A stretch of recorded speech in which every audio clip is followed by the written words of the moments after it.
عبادت مجھے جنت میں لے جائے گی، میرا تقویٰ مجھے جنت میں لے جائے گا، میرا علم مجھے جنت میں لے جائے گا، میرا فتویٰ مجھے جنت میں لے جائے گا۔ تو فرمایا میرے آقا نے نہیں، اے انسان سن، تیرا تقویٰ بعد میں ہے، تیرا علم بعد میں ہے، تیرا مجاہدہ بعد میں ہے، تیرا مال بعد میں ہے، تیری ریاضت بعد میں ہے، یہ سارے سلسلے بعد میں ہیں۔ اگر سب سے زیادہ کسی چیز کو ترجیح دی ہے تو اس چیز کا نام محبت اہل بیت ہے، بے شک سبحان اللہ، محبت اہل بیت ہے۔ میرے آقا نے فرمایا کہ اگر اس کے دل کے اندر اہل بیت کے لیے محبت نہیں ہے، دخل النار، جب مرے گا تو سیدھا دوزخ کے اندر جائے گا۔ ایک اور حدیث آپ کے سامنے رکھتا ہوں، میرے آقا کریم صلی اللہ علیہ وسلم نے ایک موقع پر ارشاد فرمایا کہ اگر ایک شخص نماز بھی پڑھے، روزہ بھی رکھے، اور آگے حدیث کے لفظ ہیں، میرے آقا ارشاد فرماتے ہیں وَزَعَمَ أَنَّهُ مُسْلِمٌ، وہ اپنے آپ کو مسلمان بھی تصور کرے، نماز بھی پڑھے، روزہ بھی رکھے، عبادت بھی ہے، تقویٰ بھی ہے، کہ سارے اوصاف اس کے اندر موجود ہیں، ساری خوبیاں اس کے اندر موجود ہیں، سارے اوصاف اس کے اندر موجود ہیں، مگر اس کے باوجود آقا کریم صلی اللہ علیہ وسلم فرمایا کہ وہ اہل بیت سے بغض رکھتا ہے۔ تو میرے آقا نے فرمایا کہ جب قیامت کا دن قائم ہوگا، حدیث کے لفظ ہیں حشرہ اللہ یوم القیامت یہودیہ، حدیث کے لفظ ہیں۔ یہ بغض اہل بیت کوئی معمولی بات نہیں ہے۔ آپ اگر کسی اور سے بغض رکھیں گے تو ٹھیک ہے، وہ آپ کا اور اس کا ذاتی معاملہ ہوگا، اس کا اور آپ کا بغض آپ کو کفر تک نہیں لے جائے گا۔ حشرہ اللہ یوم القیامت یہودیہ، اس درجے تک نہیں پہنچائے گا، مگر یہ وہ خاندان ہے جس خاندان کا آج ہم تذکرہ بھی کر رہے ہیں، جن کے نام کا ادارہ بھی ہے، اور یہ خاندان یہاں موجود بھی ہے الحمدللہ، جس کو اہل بیت اطہار کہا جاتا ہے۔ کیا کہا جاتا ہے؟ اہل بیت اطہار۔ میرے آقا ارشاد فرماتے ہیں من ابغضنا اہل البیت، جو میری اہل بیت سے بغض رکھے گا، جو میری اہل بیت سے، زور سے بولو، بغض رکھے گا، حدیث کے لفظ ہیں، آقا کریم ارشاد فرماتے ہیں حشرہ اللہ یوم القیامت یہودیہ، قیامت کے دن اس کا حشر یہودیوں کے ساتھ ہوگا۔ بولے استغفر اللہ۔ کس کے ساتھ ہوگا؟ صرف بغض کی وجہ سے، نفرت کی وجہ سے، فلاں سید ایسا ہے، وہ یہ کر گیا، وہ کر گیا۔ اعلی حضرت نے لکھا ہے اور ہم لوگ اس کو بیان بھی کرتے ہیں، باقی سارے لوگوں نے صرف لکھا ہے، مگر امام احمد رضا محدث بریلوی وہ شخصیت ہے کہ جس شخصیت نے اہل بیت اطہار کا ادب اور احترام کیا ہے کر کے دکھایا ہے، عملی جامہ پہنا کر کے دکھایا ہے۔ وہ مشہور ہے روایت، پالکی کے اندر چل رہے تھے، تھوڑا آگے پہنچے تو ظاہر ہے کہ جس کے پاس آنکھیں ہوں گی، نظر ہوگی، نظر والا ہی دوسرے کو پہچان سکتا ہے، نابینا دوسرے کو نہیں پہچان سکتا۔ پالکی میں گئے، تھوڑا آگے پہنچے، یہاں تک کہ اعلیٰ حضرت نے خوشبو سے پہچان لیا کہ جن لوگوں نے پالکی اٹھائی ہے ان میں سے ایک سید زادہ بھی ہے۔ خوشبو سے پہچان لیا، جب خوشبو سے پہچانا فوراً آپ پالکی سے نیچے اترے، اور نیچے اترنے کے بعد فرمایا کہ بتاؤ تم میں سے سید زادہ کون ہے؟ کوئی سید ہے؟ تو جو سید تھے وہ پہلے خاموش ہو گئے، بعد میں وہ ذکر کرنے لگے کیا امام احمد رضا بے سید ہوں؟ امام احمد رضا محدث بریلوی 150 علوم پر ان کو مہارت تھی، اور دوسری جگہ 200 علوم پر ان کو مہارت تھی۔ اپنے وقت کے خانوادے بھی، اپنے وقت کے جو ہے مالدار بھی ہیں، اور سیٹھ بھی ہیں، علم بھی ہے، اور مجدد بھی ہے، ساری چیزیں موجود ہیں، اس کے باوجود امام احمد رضا محدث بریلوی نے اپنے علم کو نہیں دیکھا، اپنے تقوی کو نہیں دیکھا، اپنے مال کو نہیں دیکھا، ساری چیزوں کو نیچے رکھ کے اگر ترجیح دی ہے تو اہل بیت اطہار کو ترجیح دی۔ تو سید زادے کو فرمایا کہ آپ آگے آئیں، ان کو پالکی میں بٹھایا، جتنے قدم وہ لے کر کے چلے تھے اعلیٰ حضرت اتنے ہی قدم ان کو پالکی میں بٹھا کر کے لے کر کے آگے چلے ہیں۔ امام احمد رضا محدث بریلوی نے ایک عملی جامہ پہنا کر کے امت کو بتایا، پوری قوم کو بتایا، اور بتایا کہ حقیقی معنی میں امام احمد رضا محدث بریلوی کے مشن کا وہی وفادار ہو سکتا ہے کہ جس کے دل کے اندر اہل بیت اطہار کی نعرہ تکبیر، نعرہ رسالت، مسلک اعلیٰ حضرت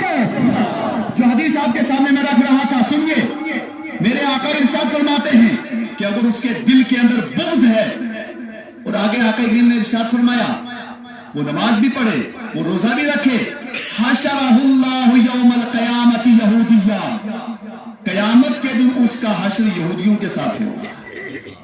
بہت سے ایسے لوگ ہیں کہ جب وہ قیامت کے دن آئیں گے تو کچھ لوگوں کا عالم یہ ہوگا کہ ان کا حشر کسی اور کے ساتھ ہوگا، کوئی کسی کے ساتھ کھڑا ہوگا، کوئی کسی کے ساتھ کھڑا ہوگا، مگر اہل بیت سے بغض رکھنے والا اس کا حشر قیامت کے دن یہودیوں کے ساتھ ہوگا۔ ایک صحابی نے عرض کیا رسول اللہ وَإِن صَلَّى وَصَامَ، آقا نے ارشاد فرمایا ہاں اگرچہ وہ نماز بھی پڑھتا ہو، وہ روزہ بھی رکھتا ہو، اور میرے آقا نے آگے بڑھ کر کے ایک جملہ کہا وَزَعَمَ أَنَّهُ مُسْلِمٌ، اگرچہ وہ خود کو مسلمان بھی تصور کرتا ہو، اگرچہ وہ خود کو مسلمان بھی تصور کرتا ہو، تب بھی آپ نے ارشاد فرمایا کہ اس کا حشر قیامت کے دن یہودیوں کے ساتھ ہوگا۔ اب آگے سنیے، نبی رحمت صلی اللہ علیہ وسلم نے اور بھی بے شمار حدیثیں ہیں، مگر اپنی بات کو کلوز کرتے ہوئے بے شمار اور بھی ہیں کہ جن پر وعید آئی ہے کہ اہل بیت سے بغض رکھنے والا اس کا عالم کیا ہوگا، مگر آپ لوگ آئے ہیں اہل بیت اطہار کی محبت میں آئے ہیں، زور سے بولیں، اہل بیت کی محبت کے اندر آئے ہیں۔ اہل بیت کی محبت پر صلہ کیا ملے گا؟ وہ تو بغض پر ہے، نفرت پر ہے کہ یہ عالم ہوگا، مگر جو محبت کرتے ہیں خوش قسمت ان کو اللہ تعالیٰ کیا اجر عطا فرمائے گا۔ تو یہ حدیث مبارکہ تفسیر ابن کشاف کے اندر موجود ہے، اور امام رازی نے بھی اس کو لکھا ہے۔ نبی رحمت شفیع امت صلی اللہ علیہ وسلم ارشاد فرماتے ہیں من مات علی حب آل محمد صلی اللہ علیہ وسلم مات شہیدا۔ ہم لوگ دعا کرتے ہیں، آپ بھی دعا کرتے ہیں، سارے دعا کریں اے اللہ ہم سب کو مرنے سے پہلے ہمارا خاتمہ ایمان پر فرما اور ہمیں شہادت کا مقام عطا فرما۔ ہر آدمی دعا کرتا ہے کہ اللہ ہمیں شہادت کی موت عطا فرما۔ کس کی موت عطا فرما؟ زور سے بولو، شہادت کی موت عطا فرما۔ اب ایک انسان دعا کرتا رہا، ساری زندگی اس نے دعا کی کہ اللہ مجھے شہادت کی موت عطا کر، اس کا اچانک انتقال ہو گیا، شہادت کا درجہ اسے نہیں ملا۔ اب وہ شہادت کی بحث اور اقسام کیا اس کی طرف ہم نہیں جائیں گے، شہادت کا مقام اس کو نہیں ملا، تو یہ شخص قیامت کے دن اللہ کی بارگاہ میں یہ عرض کر سکتا ہے کہ اے مولا میری ایک تمنا تھی کہ مجھے شہادت کا درجہ عطا کر، مگر مجھے شہادت کا مرتبہ نہیں ملا۔ کوئی کسی عالم میں مرے گا، کوئی بیمان ہو کر کے مرے گا، مگر اہل بیت سے محبت کرنے والا جب موت کا وقت آئے گا اللہ تعالیٰ اسے شہادت کی موت عطا فرمائے گا۔ یہ اہل بیت کی محبت وہ ہے کہ جب موت کا وقت آئے گا تو کیا صلہ ملے گا جناب؟ اہل بیت کا ذکر کرنے سے ہمیں کیا ملے گا؟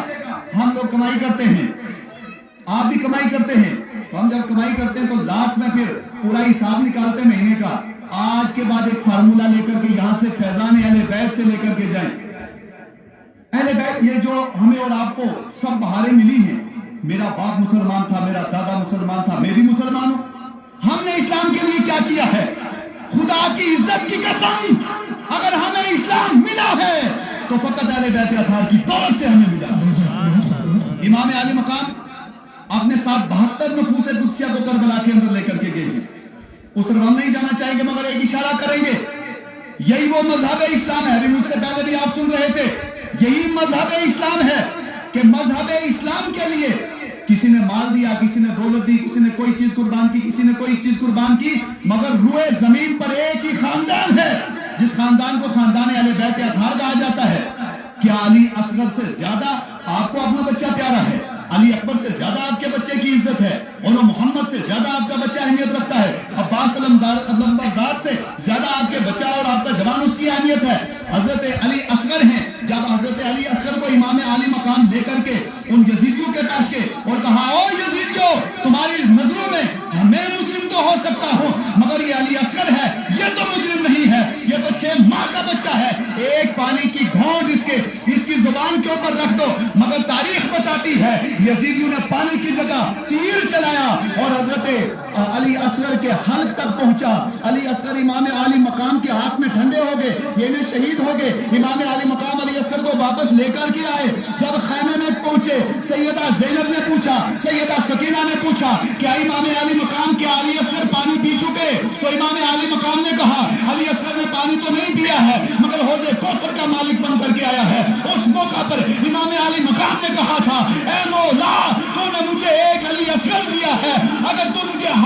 علی اصغر دے گا، ایک ایک کر کے میں سب کو اسلام کی خاطر قربان کروں گا۔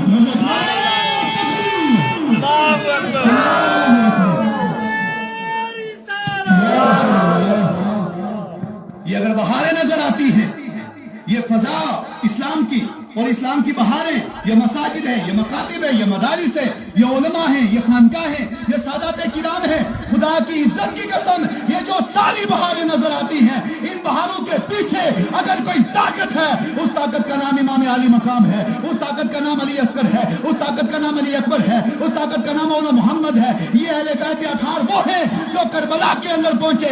اگر امام علی مقام چاہتے تو مدینے کے اندر رک سکتے تھے، اگر امام علی مقام چاہتے تو دعا بھی کر سکتے تھے، مگر قربان جاؤ ان اہل بیت اطہار پر۔ ان کے خاندان نے اپنے پورے خاندان کو قربان کر کے سب کو قربان تو کر دیا، مگر اسلام کو قربان نہیں ہونے دیا۔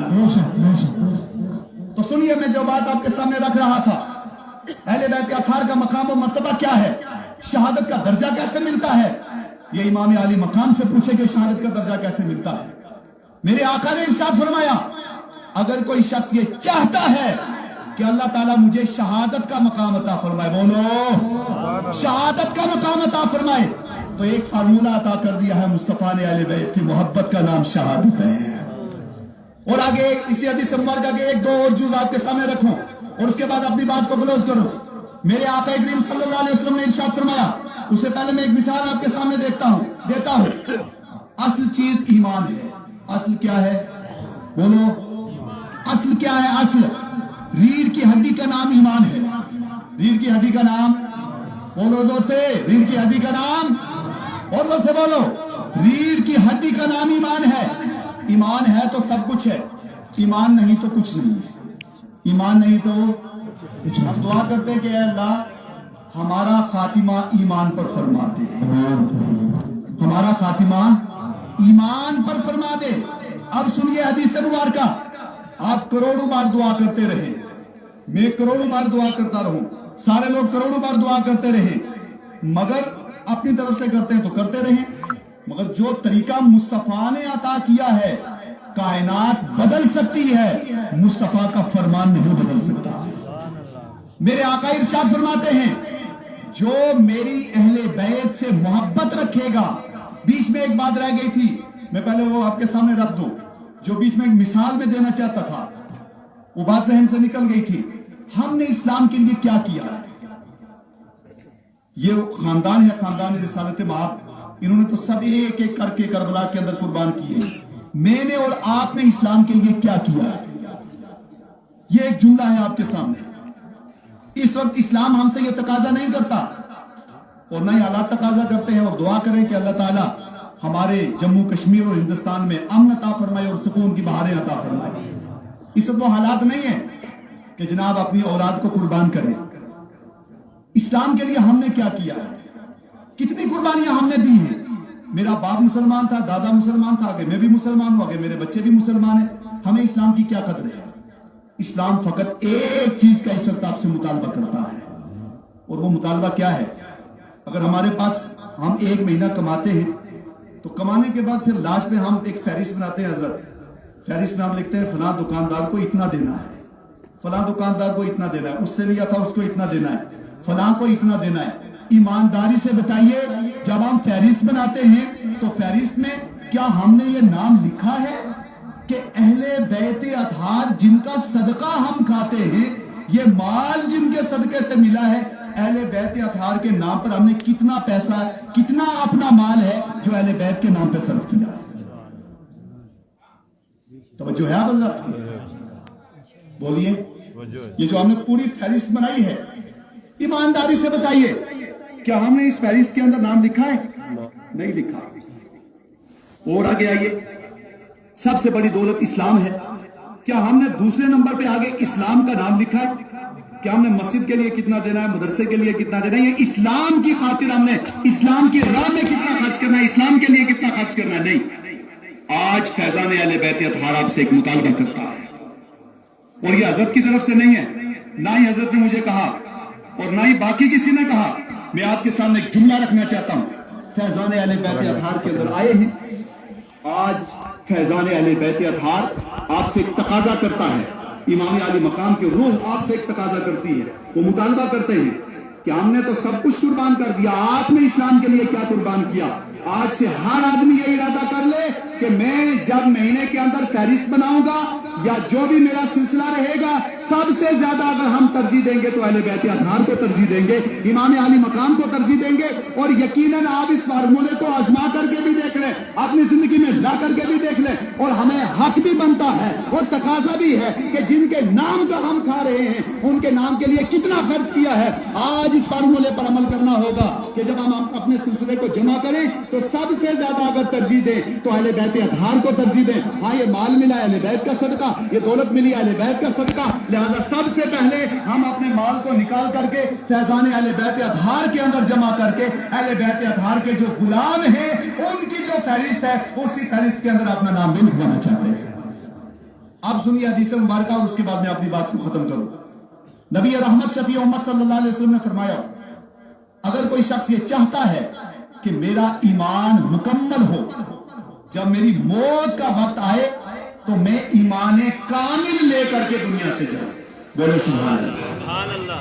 میرے آقا ارشاد فرماتے ہیں، من مات علی حب آل محمد صلی اللہ علیہ وسلم مات مستقمل الایمان، کہ جو میری اہل بیت اطہار سے محبت کرتا ہے جب موت کا وقت آئے گا تو وہ بے ایمان ہو کر کے نہیں مرے گا، اللہ تبارک و تعالیٰ اسے ایمان کی دولت عطا فرمائے گا، ایمان لے کر کے دنیا سے جائے گا، اور جب قبر کے اندر پہنچے گا تو قبر اس کی روشن ہوگی۔ اور اس حدیث مبارکہ کا آخری جز ہے، میرے آقا ارشاد فرماتے ہیں کہ جب قیامت کا دن قائم ہوگا تو قیامت کا دن وہ ہے کہ اس وقت لوگ اپنے اعمال کی وجہ سے ڈبکیاں کھا رہے ہوں گے۔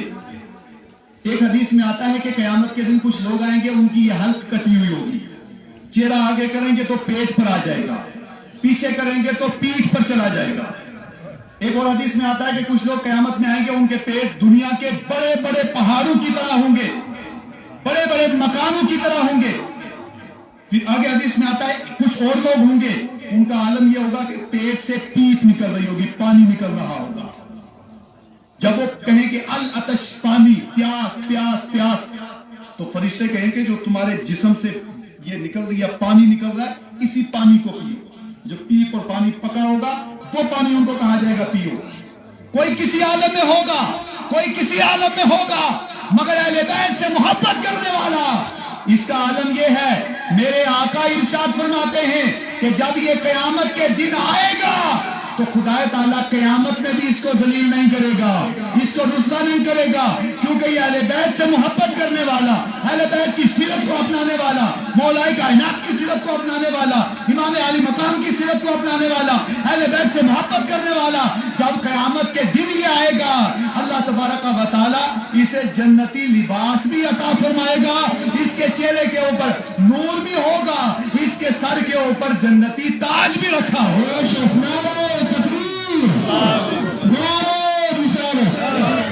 جنتی تاج ہوگا، اور ایسے عالم میں اس کو لایا جائے گا۔ سوال پیدا ہوتا ہے ایسے عالم میں کیوں لایا جائے گا؟ تو قیامت کے دن کروڑوں لوگ موجود ہوں گے، اولین و آخرین موجود ہوں گے، سب کو دکھانے کے لیے کہ یہ وہ خوش قسمت ہے جو دنیا میں آ کر کے اہل بیت اطہار سے محبت کیا کرتا ہے۔ اس وقت کا یہ تقاضا ہے کہ اہل بیت اطہار سے محبت کریں۔